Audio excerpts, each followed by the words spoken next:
Opening. Picture this. A multitude of people, weary yet hopeful, embarking on a journey that would forever etch their story in the annals of history.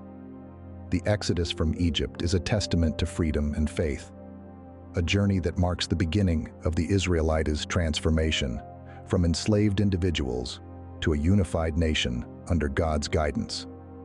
As the Israelites step out of the shadows of Egypt, they carry with them not just their belongings, but a newfound sense of hope, a belief in a future promised by God. Their journey, however, is not without its challenges. They face the harsh realities of the wilderness, the blistering heat of the day, the biting cold of the night, and the gnawing hunger that accompanies their travels. Yet amidst these trials, they bear witness to divine intervention. When they are thirsty, water pours forth from a rock. When they are hungry, manna rains down from heaven. In these extraordinary moments, the Israelites are exposed to the power and compassion of their God, their faith reaffirmed with each miracle they witness. Yet, faith, as we know, is not built solely on moments of divine intervention. It is also tested in the face of adversity, molded in the crucible of doubt. The Israelites grumble, their faith wavering in the face of their struggles. They question Moses, they question God, and in their doubt, they expose the fragile nature of their faith. But this is not a story of unwavering faith. It is a story of faith that falters, stumbles, but ultimately perseveres. The Israelites' journey through the wilderness is a testament to the human struggle with faith. It is a journey marked by moments of doubt and divine intervention, by struggles and miracles. It is a journey that challenges and ultimately strengthens their faith. Closing. Their journey, however, was just beginning, a journey that would test their faith and obedience to its limits. As they journeyed, they carried with them a divine blueprint. The Tabernacle, a dwelling place for God, was to be constructed. Imagine the scene, if you will. The Israelites, recently freed from the harsh rule of Pharaoh, are now in the midst of the wilderness. They are given a task of monumental importance: to construct a tabernacle, a dwelling place for God Himself, right there in the barren desert. This wasn't just any construction project. No, this was a divine design, handed down through Moses from God Himself. From the holy Ark of the Covenant, with its golden cherubim, to the intricate weaving of the priestly garments, every detail was meticulously prescribed. The tabernacle was to be a place of beauty and reverence, a tangible symbol of God's presence amongst His people. The task was no small feat. The Israelites, most of whom were not craftsmen, were to create a sanctuary worthy of the Most High God. They were to fashion it from acacia wood, overlay it with pure gold, and decorate it with embroidered linen and precious stones. Even the tent pegs and bases for the pillars were to be made of bronze. Yet, despite the enormity of the task, the Israelites set to work. Men and women, young and old, everyone did their part. They worked tirelessly, with a sense of purpose and unity that could only come from a shared belief in their divine mission. In the heart of the wilderness, amidst the dust and the heat, they labored. They carved, they weaved, they sewed. They followed the divine blueprint to the letter, creating a sanctuary that would be the dwelling place of God amongst His people. Yet, even as they worked to create this sanctuary, temptation was not far away. In a moment of doubt and impatience, the Israelites faltered. They were in the wilderness, far from the familiar surroundings of Egypt, and Moses, their leader, had been absent for a while on Mount Sinai. Amid the uncertainty and fear, they desired something tangible to worship, something to comfort them in the harsh isolation of the desert. In this moment of weakness, they turned to Aaron, Moses' brother, and beseeched him to make them a god. And so, from their offerings of gold, a calf was fashioned, a glittering idol, a false symbol of divine power. It was a stark departure from their covenant with the true God, the one who had led them out of Egypt and through the parted Red Sea. As the Israelites danced and feasted around this golden calf, a celebration of false worship echoed through the wilderness. The covenant, the divine pact they had made with God, seemed all but forgotten. Their faith had wavered, replaced by a golden image born out of fear and doubt. Meanwhile, on Mount Sinai, God revealed to Moses the transgression of his people. Anger kindled within Moses, yet he pleaded with God not to destroy the Israelites. He reminded God of his promise to Abraham, Isaac, and Jacob, to make their descendants as numerous as the stars. Moses, in his wisdom and love for his people, interceded on their behalf, seeking God's mercy and forgiveness. Upon returning to the camp, Moses confronted the Israelites about their idolatry. The golden calf was destroyed, and the people were reminded of their covenant with God. It was a painful lesson about faith and obedience, about the dangers of doubt and the strength of true leadership. In the face of this transgression, a leader emerged, pleading for mercy and guidance. Moses, despite his anger, stood as a beacon of hope for his people, leading them back to the path of righteousness and faith in the one true God. In a profound moment of reconciliation, the covenant was renewed. The Israelites, having experienced the weight of their transgressions, were once again brought face to face with the divine.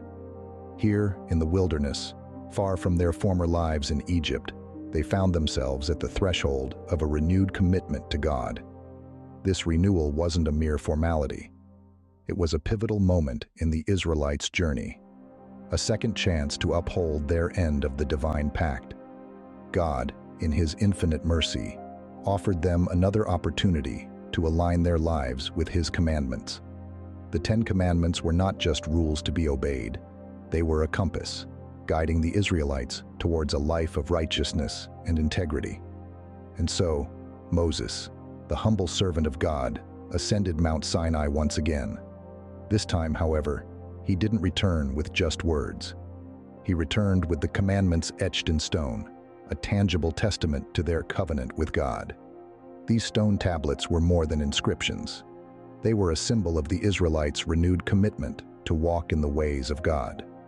As Moses descended the mountain, his face radiant with divine glory, he held in his hands the future of his people. The stone tablets were a beacon of hope, a reminder that despite their past mistakes, they were still God's chosen people. They were still on a journey towards the promised land. But this journey was not just about reaching a physical destination. It was about transformation, about becoming a nation that reflected the values and principles of their Creator. The renewal of the covenant was a significant step in this direction. It was a reaffirmation of their faith, a promise to uphold the commandments of God, not just in words but in their hearts and actions. With this renewed commitment, they moved forward, unified and resolute. They were not just a group of people wandering in the wilderness. They were a nation under God, bound by a covenant, guided by divine commandments, and driven by a shared purpose. Their journey was far from over, but with the renewal of the covenant, they were one step closer to becoming the people God intended them to be. Opening.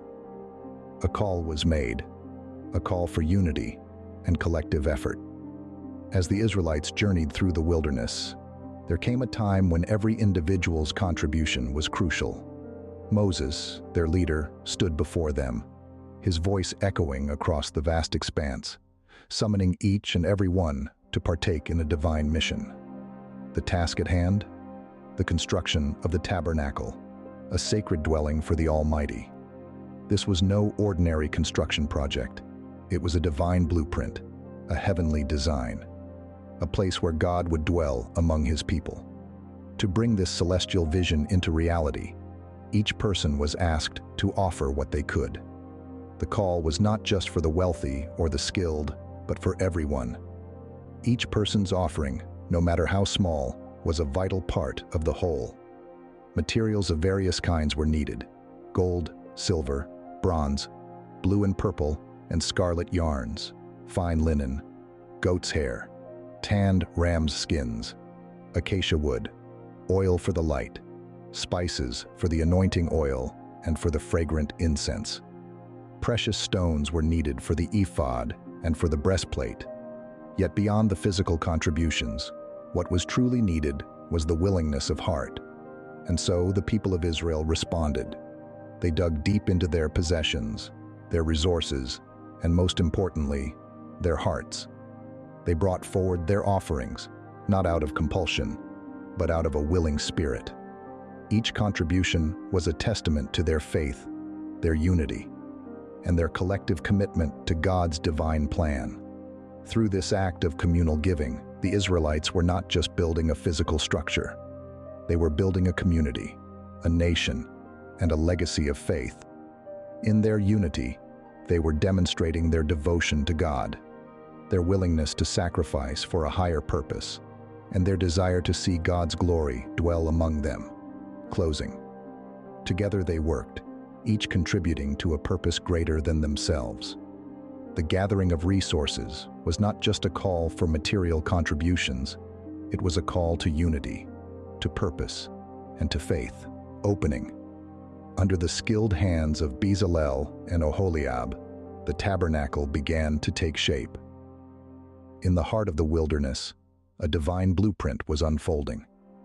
Bezalel and Oholiab, endowed with wisdom and craftsmanship by God Himself, were at the helm of this monumental task. They were not merely building a structure, they were creating a sanctuary, a sacred space where the Almighty would dwell among His people. The construction was no ordinary feat. Each component, each detail, mirrored the meticulous instructions given by God. From the acacia wood frames to the finely woven curtains, from the gold overlay to the bronze clasps, all elements came together in a harmonious symphony of design and purpose. The Ark of the Covenant, a chest holding the stone tablets of the 10 Commandments, was to be placed within the innermost chamber, the Holy of Holies. Crafted out of acacia wood and overlaid with pure gold, the Ark symbolized the heart of the tabernacle, a tangible sign of God's covenant with His people. Meanwhile, the outer court housed the altar of burnt offering and the basin for washing, places of sacrifice and purification. The meticulous craftsmanship reflected not just the physical beauty of the tabernacle, but also its profound spiritual significance. Each day, the Israelites watched as the tabernacle gradually took form, its structure rising majestically against the wilderness backdrop. It was a testament to their collective effort, their obedience, and their unwavering faith in God's promise. The construction of the tabernacle was not just about erecting a structure. It was a communal act of faith, a tangible affirmation of their covenant with God. It was a beacon of hope, a reminder that even in the midst of the wilderness, God was with them. Closing. The tabernacle, a beacon of hope amidst the wilderness, was complete. As we draw this journey to a close, let us reflect. The Israelites' journey from Egypt to the Promised Land was not merely a physical trek through the wilderness, but a profound spiritual journey. It was a journey marked by divine guidance, human frailty, and a relentless pursuit of faith. The Israelites, freed from the shackles of Egypt, embarked on an odyssey through the wilderness. Yet, their journey was far from smooth. They faced trials and tribulations, moments of doubt and despair. But through it all, they were never alone. God, in His infinite wisdom and mercy, guided them, providing for them and illuminating their path. In the wilderness, faith was tested and sometimes faltered. The golden calf incident revealed the inherent human tendency to worship what we can see, to rely on tangible, material things rather than the unseen but omnipresent God. Yet even in their transgressions, God's mercy prevailed. Moses interceded and the covenant was renewed. The 10 Commandments, etched in stone, served as a constant reminder of their commitment to God and His to them. The construction of the tabernacle was a testament to their collective faith and unity. Every detail meticulously crafted, every resource willingly given, all in obedience to God's command. Bezalel and Oholiab, empowered by the Spirit of God, led the construction, transforming humble materials into a sanctuary, a beacon of hope amidst the wilderness. As they journeyed, the Israelites learned valuable lessons. They learned about the importance of obedience, of unity, of faith in the face of adversity. They discovered that, even in the most desolate wilderness, God is present, guiding, providing, and sustaining. The wilderness journey of the Israelites mirrors our own spiritual journeys. Just like them, we face trials and tribulations. We grapple with doubts and fears. We may falter, we may stray, but God, in His mercy, is always there, ready to guide us back. His commandments, His word, is our guide, our beacon in the wilderness of life. As we reflect on the journey of the Israelites, let us draw parallels to our own spiritual journeys. Let us learn from their experiences, their triumphs, and their mistakes. Let us strive to remain steadfast in our faith, guided by God's word, and united in our pursuit of His divine purpose. In our own wilderness, may we remain steadfast, guided by the lessons from the journey of the Israelites. Our journey may be fraught with challenges, but with God's guidance, we can navigate our way, just as the Israelites did. Their journey may have ended at the Promised Land, but ours continues. The journey of faith is a lifelong adventure, a continuous pursuit of God's divine purpose. Stay tuned for more profound reflections on the Scriptures, and don't forget to subscribe. Remember, each step we take in faith brings us closer to our own promised land. As we journey on, let us remain steadfast in faith, for we are never alone. God is with us, guiding us every step of the way.